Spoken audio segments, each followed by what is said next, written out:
মহানগৰ আৰক্ষীয়ে আৰক্ষীকে দিব নোৱাৰে ন্যায় এজন আৰক্ষীৰ ৰহস্যজনক মৃত্যুৱে উদঙাইছে প্ৰকৃত স্বৰূপ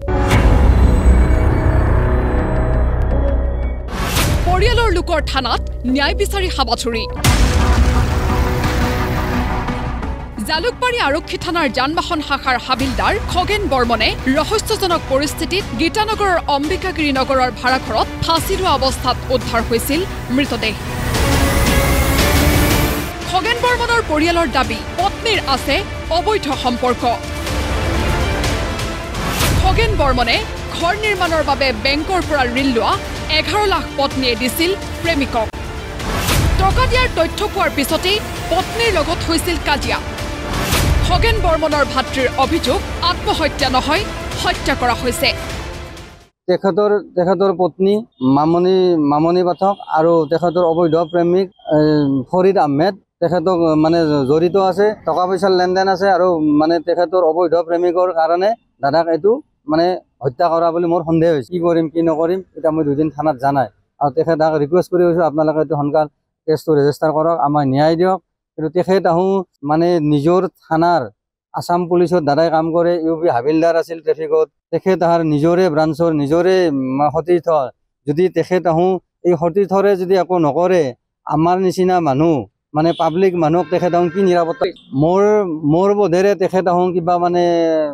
বুজা পৰা কছে তলেৰে মোৰ সন্দেহ মৃত হাবিলদাৰ খগেন বৰ্মনৰ ভাতৃৰ অভিযোগ হত্যা কৰি আত্মহত্যাৰ ৰূপ দিয়া হৈছে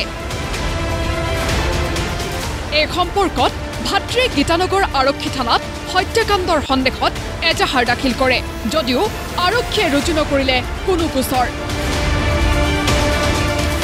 পৰৱৰ্তী সময়ত মৰণোত্তৰ পৰীক্ষাৰ প্ৰতিবেদন অহাৰ পিছত পুনৰ 22 মে তাৰিখে পুনৰ এজাহাৰ দাখিল কৰে পৰিয়ালৰ লোকে কিন্তু আজিলৈকে আৰক্ষীয়ে ৰহস্যজনকভাৱে ৰুজুৱেই নকৰিলে গোচৰ ভুক্তভোগী পৰিয়ালটোক ন্যায় দিবলৈ অনুৰোধ DGP আৰু মুখ্যমন্ত্ৰীলৈ 2 তাৰিখে মই এখানে দিছো মানে FIR কপি দিছো 18 তাৰিখে এখানে FIR কৰি দিছো গীতানগৰ থানাত গতিকে তেখেতক একো একশন ল নাই মই এটা মুখ্যমন্ত্ৰী মহোদয়ক আহ্বান জনাম বলে তেখেতে মোৰ দাদাক ন্যায় দেই আৰু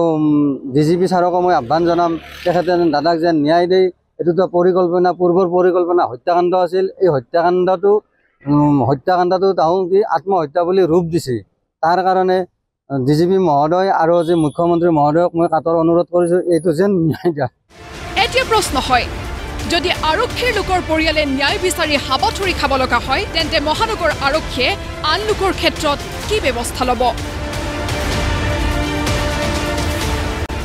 চন্দ্ৰপুৰৰ পৰা চন্দন বড়োৰ ৰিপৰ্ট প্ৰতিদিন টাইম